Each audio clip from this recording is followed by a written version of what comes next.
عقدة التقليد عند الكراغلة ومحاولتهم نسخ البروتوكول الرئاسي الأمريكي.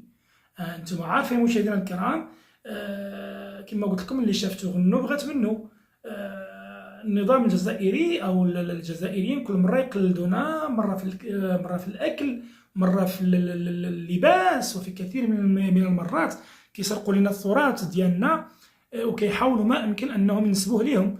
هذه المرة مشاهدينا الكرام سيكم تبون هبل ولا كيقلد الرؤساء ديال أمريكا.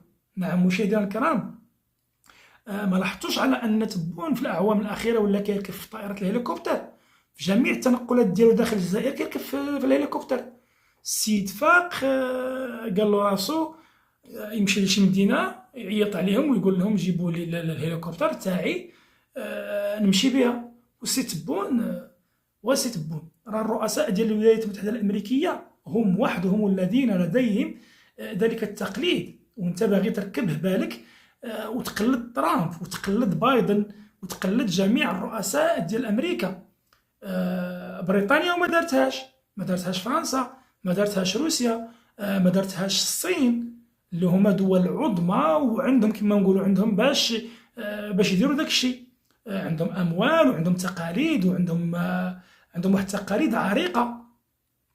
واش تبون عارف على انه اخطر وسيله ديال النقل الجوي على الاطلاق هي طائره الهليكوبتر، لانه اي خطا بسيط من طرف قائد الهليكوبتر او الهليكوبتر عفوا كيعني بوم، كيعني الهليكوبتر مشات. نعم مشاهدينا الكرام، اي خطا بسيط في قياده الهليكوبتر يعني سقوطها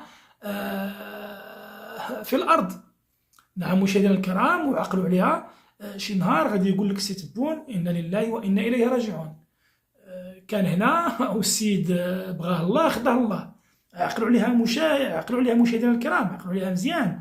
شي نهار غادي نفيقوا غادي يقول لك سي تبون مات طاحت به الهليكوبتر. راه السيد كيقلد اي حاجه. ما فهمتش انايا. السيد غير صافي نعس فاق قال لك نقيد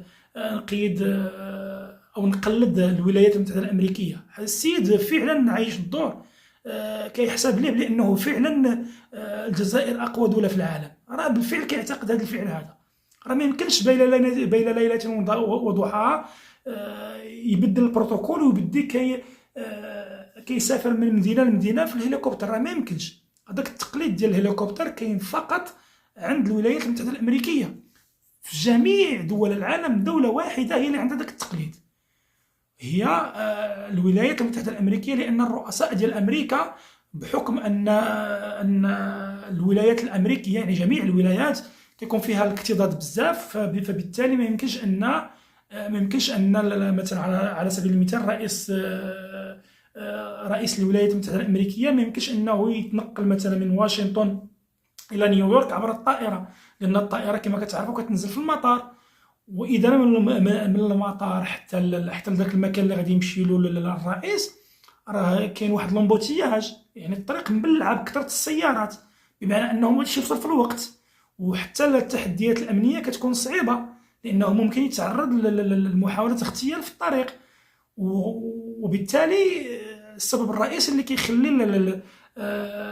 الولايات المتحده الامريكيه تفرض تنقل الرؤساء بين المدن بالهليكوبتر، يعني هذا السبب هو قضيه الاكتظاظ اللي كاين داخل الولايات والمدن الامريكيه. لكن السي تبون نعس فاق قال لك غنقلد الرئيس ديال الولايات المتحده الامريكيه. السيد مشى لك بدا كيتنقل بالهليكوبتر. راه كاين فيديوهات عديده مشاهدينا الكرام، انا ما بغيتش نعرضها تجنبا لحقوق الملكيه الفكريه، ولكن راه تلقاوها. دخلوا على سبيل المثال الفيسبوك او يوتيوب غادي تلقاو مشاهدينا الكرام العديد من المرات السيد كيتنقل في الهليكوبتر. والله العظيم السيد صراحه تيق راسو على انه رئيس دوله عظمى. كنتمنى منكم مشاهدينا الكرام انكم تشجعوني وديروا اشتراك جيم وتفعيل الجرس، وما تنساوش مشاهدينا الكرام مشاركه الفيديو مع الاصدقاء ديالكم. وشكرا لكم وحياكم الله.